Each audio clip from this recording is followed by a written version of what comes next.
Coach, if you could please provide your opening comments, we appreciate it. Just want to say congratulations to Oregon State. Really tough basketball team. They're young. They're going to be back in this position again, and they're probably going to get over the hump.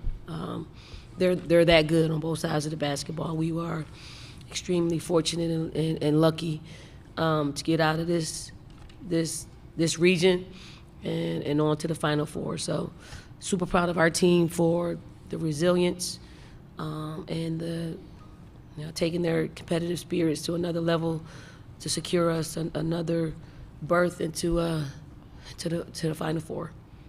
Thank you. We'll now start with questions for the student athletes. Row 2 here. Hi, Howard Mandel at the Next. Congratulations to you guys. One for each of you, if I could. Tessa, if you could take me through kind of the thought process around, you had this kind of tough end one finish, a critical moment in this one, and then Ashlyn, you have a block percentage of 11. It's among the top in the country. Obviously, Swatkins, the nickname. I'm just wondering how much you take particular pride in being a rim protector. The thought process going through my head was, my shots weren't falling as I wanted, so I needed to attack, and, they called the foul, so that's really it. With me, I love playing defense. I love jumping, and I just like being active on the defensive end. And I think that's what gets us started on the offensive end, good defense. Thank you. Questions? Yes, right here. Deshaun from MB Online. This question is for both student athletes. We're witnessing the growth of women basketball taking off to new heights. Can you guys talk about how good it feels to be a part of that history and watching the evolution of women's basketball take off to where it is right now? It's special. I agree because, when I was younger, we were watching this and just being able to be here and being role models for the younger generations, it's what Ashlyn said, special. And I didn't realize that women's basketball just started coming being March Madness. I didn't realize that a couple years ago. I didn't know that. Here. Michael Vogel, ESPN.com. Tessa, could you just talk about your growth process? Coach Staley has talked about this year, your growth process this year, and how that sort of got you ready for a big moment like today, leading the Gamecocks in scoring in an Elite Eight game. Practices, I struggle a little bit in practices, but just being able to, look past it and learn from my mistakes and having my teammates helping me and my coaches helping me and just having a growth mindset. I think I'm struggling with my mindset a lot, so being able to grow with my mindset is the biggest piece. Before the question, I do have an announcement, folks, please. Due to a team practice, the court will be closing at 4:45 p.m., so all media will need to remove their belongings from the court area by 4:45 p.m. We apologize for the inconvenience. Back to our questions. Drew Wemple from the Troy Record in Saratoga, and this question is for Tessa right here. There you are. You guys, I think in that third quarter, were 2 for 15 from 3, and then you hit 1 and Raven hits 1. Can you just talk about what, seeing those shots start to fall meant for this team to be able to put together that run that essentially won you the game late? To my knowledge, I believe Raven hit it first, and me and Pau were saying she opened up the basket for us, and then I remember she passed it to me and I just let it go, and then it brought momentum to the team. Holly Rowe, ESPN. This is for Ashlyn.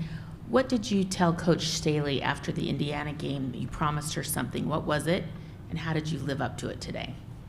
I told her that I was going to have more energy. I was going to be there for my team, and I feel like I lived up to that today.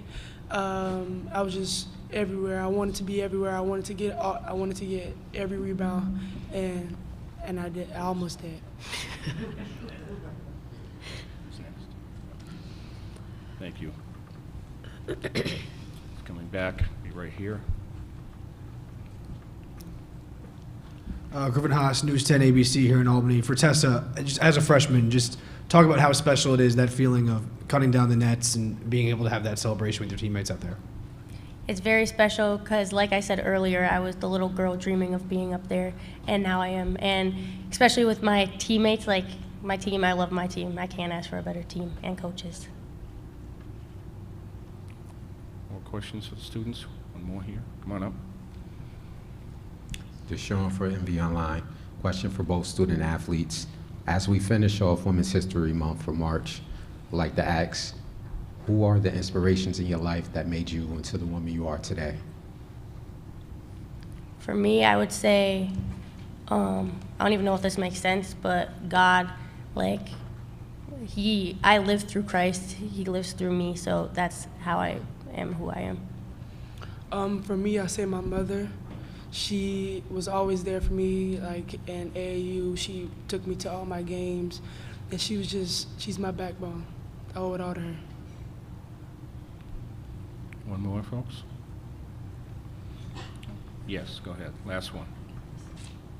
Ashlyn, just to kind of follow up, you talked about how much pleasure you take, how much joy you take in shot blocking. There's obviously a legacy of bigs here who have done it, from Aaliyah to Asia. Do you have a goal of being at or above the level they were, even as rim protectors? I don't really have a goal. I don't have a goal like that. I just play basketball. But like, if it comes to that, then it's great to be on their level because they're great basketball players. Thank you to the student athletes for your time this weekend. We appreciate it. Happy Easter. Happy Easter.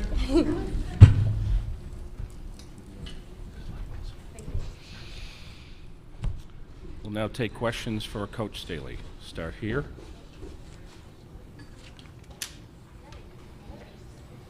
Hey, Coach, congrats on making it back to the Final Four. Doug Feinberg, the AP. It's 4 straight years I think you've made it that far. Last year you guys were undefeated also at this point. What does it mean to get this group to the Final Four? And what, if anything, did you learn last year that you might be able to apply to this year to get further? Just proud because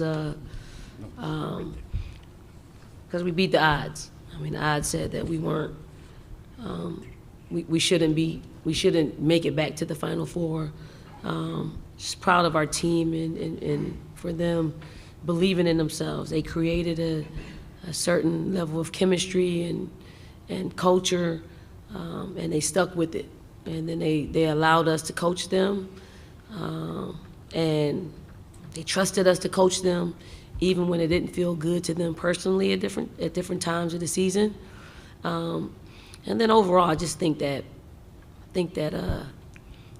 think God has a funny way of dealing with people, and I'm one of his. And for us to lose the way we lost last year, and for him to bring us to this point today, makes me believe a little bit deeper. And it strengthens my faith in who he is, because, I mean, I don't know what the Bible verse is, but I know that when you're at your worst and your weakest moments, he's at his best. And he started working on that the day that buzzer sound last year during this time. So I am proud of our team, and I don't want to ever not give God the glory for giving us uncommon favor. Go ahead, back. Dawn, Howard Magdal at the Nats. Congratulations on the Final Four. I obviously was asking Ashlyn about it, but I'm curious your perspective about it. This is a program that's had so many shot blockers at an elite level, just purely from that perspective, especially on a day where you can see her flying around like she was today. Do you think she has a chance to be the best shot blocker you've had at this program? I mean, it starts with volleyball. I mean, Asia played volleyball. Ashlyn played volleyball. We got another one coming in, Joyce Edwards plays volleyball. So I think those 2-3 sport athletes always gives us an opportunity to be great shot blockers. I mean, Ash, I don't know if she she came into South Carolina saying, I want to be one of the best or the best.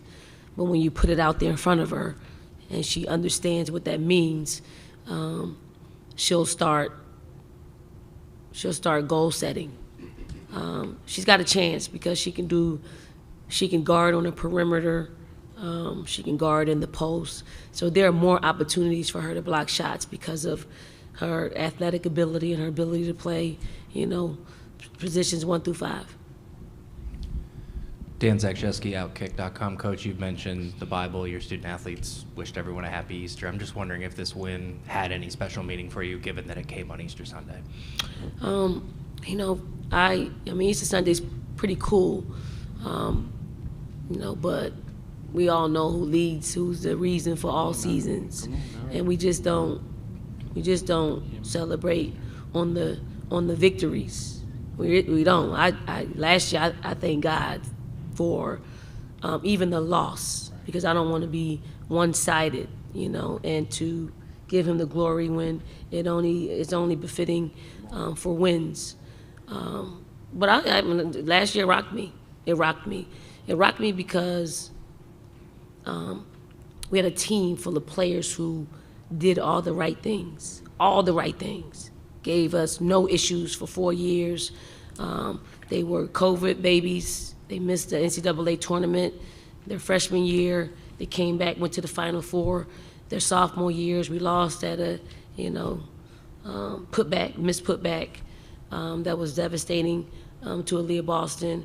And then they come back and win a national championship in 2022.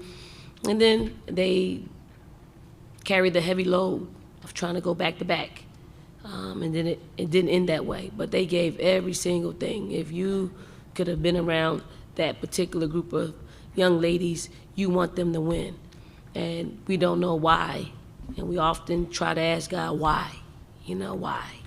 And, today I stand here as our why. Doesn't make them feel any better about them not cementing their legacy even more. But I know they're happy, proud of this group, and they're happy, proud of South Carolina, where they chose to come to school and create a legacy. So we have that culture in our program where I'm sure if I go back and check the tweets, Asia, Aaliyah, Leticia, all of them, Zaya, all of them are probably tweeting how proud they are of our basketball team. So, Easter is as significant as any other day, but he is risen. Hey Dawn, Chantel Jennings with The Athletic. Congrats on the win. I'm sure every group you coach has an impact on who you are as a person and a coach, but you've talked a lot about the unique personality of this group. I'm curious how they've changed you as a coach. This is probably the first time in my career that a team has more stamina in certain areas, like much more stamina than I could discipline them for. So I've learned to not fight certain battles, not core value battles, not the core principle of who we are and what I stand for, but their identity. They're loose, they play free, and it's allowed them to kind of police themselves and to hold each other accountable. And so in one regard, I relinquish that. In the other regard, they're taking care of it. But it's just different than I'm used to. So I give in to allowing them to be their silly selves. They're really silly. They talk a lot about nothing, but some of that talk is holding each other accountable. They talk to each other in some of the most unadulterated ways that we got to close the door and just kind of give them their space. But they enjoy each other. That's who they are. Here, and then right behind. Marvin Chambers, 4.0 Sports Media. Congratulations, Coach. First and foremost, I saw you in Philly. You talk about women of color having position, getting an opportunity. Your success at South Carolina, do you think has catapulted more opportunities for women of color and men of color?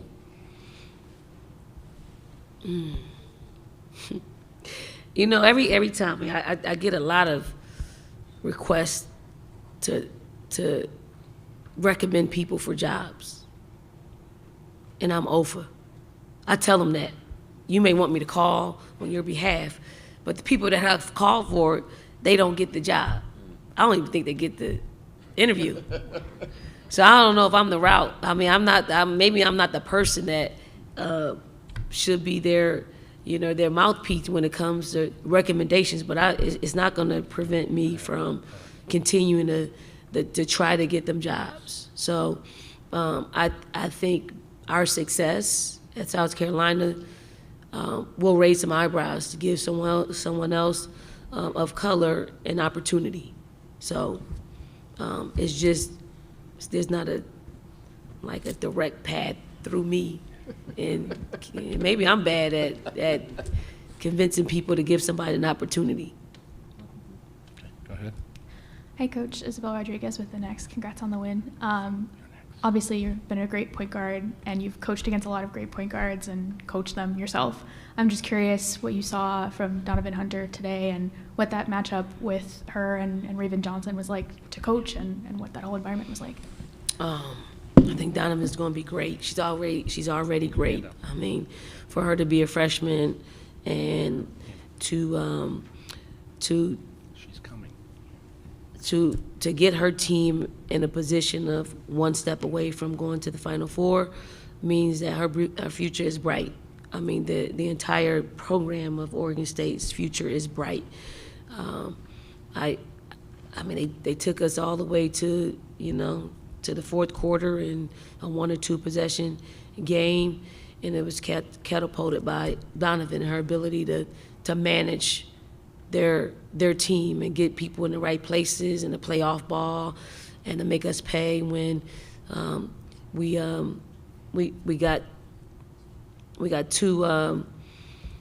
collapsed too much on penetration. She made us pay for that by knocking down threes.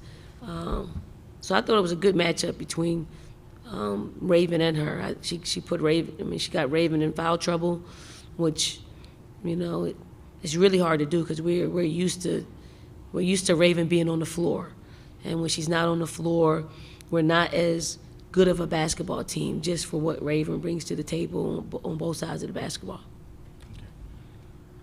Coach Griffin Haas, News 10, ABC here in Albany. You've led your fair share of teams to the Final Four, cut down your fair share of nets.